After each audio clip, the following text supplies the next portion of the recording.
సిగ్గుపడింది చాలు కానీ ఇంకా మెషిన్ లెర్నింగ్ లో రిగ్రెషన్ అండ్ క్లాసిఫికేషన్ అంటే ఏంటో చెప్తా విను.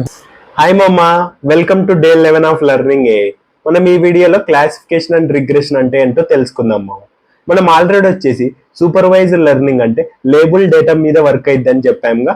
అందులో వచ్చేసి ఇన్పుట్ అవుట్పుట్ పేర్స్ అని చెప్పాముగా. ఇందులో వచ్చేసి based on output type there are 2 types మామ. ఒకటి వచ్చేసి క్లాసిఫికేషన్, ఇంకోటి వచ్చేసి రిగ్రెషన్. సో క్లాసిఫికేషన్ అంటే ఏం లేదు మామ, నీకు అవుట్పుట్ టైప్ అనేది ఫిక్స్డ్ నెంబర్ ఆఫ్ క్లాసెస్ ఉంటే అది వచ్చేసి క్లాసిఫికేషన్ ప్రాబ్లం. అలా కాకుండా ఒక కంటిన్యూస్ రియల్ నెంబర్ ఉందనుకో అవుట్పుట్ అనేది, అప్పుడు అది రిగ్రెషన్.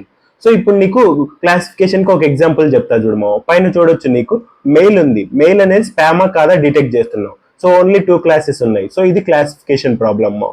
నెక్స్ట్ వచ్చేసి ఇక్కడ క్యాట్ డాగ్ అనేది ప్రిడిక్ట్ చేయాలి. సో క్యాట్ ఇమేజ్ ఇస్తే క్యాట్, డాగ్ ఇమేజ్ ఇస్తే డాగ్ అనేది ప్రిడిక్ట్ చేయాలి. సో ఇక్కడ ఓన్లీ 2 క్లాసెస్ ఉన్నాయి. సో ఇది క్లాసిఫికేషన్ ప్రాబ్లమ్ అమ్మా.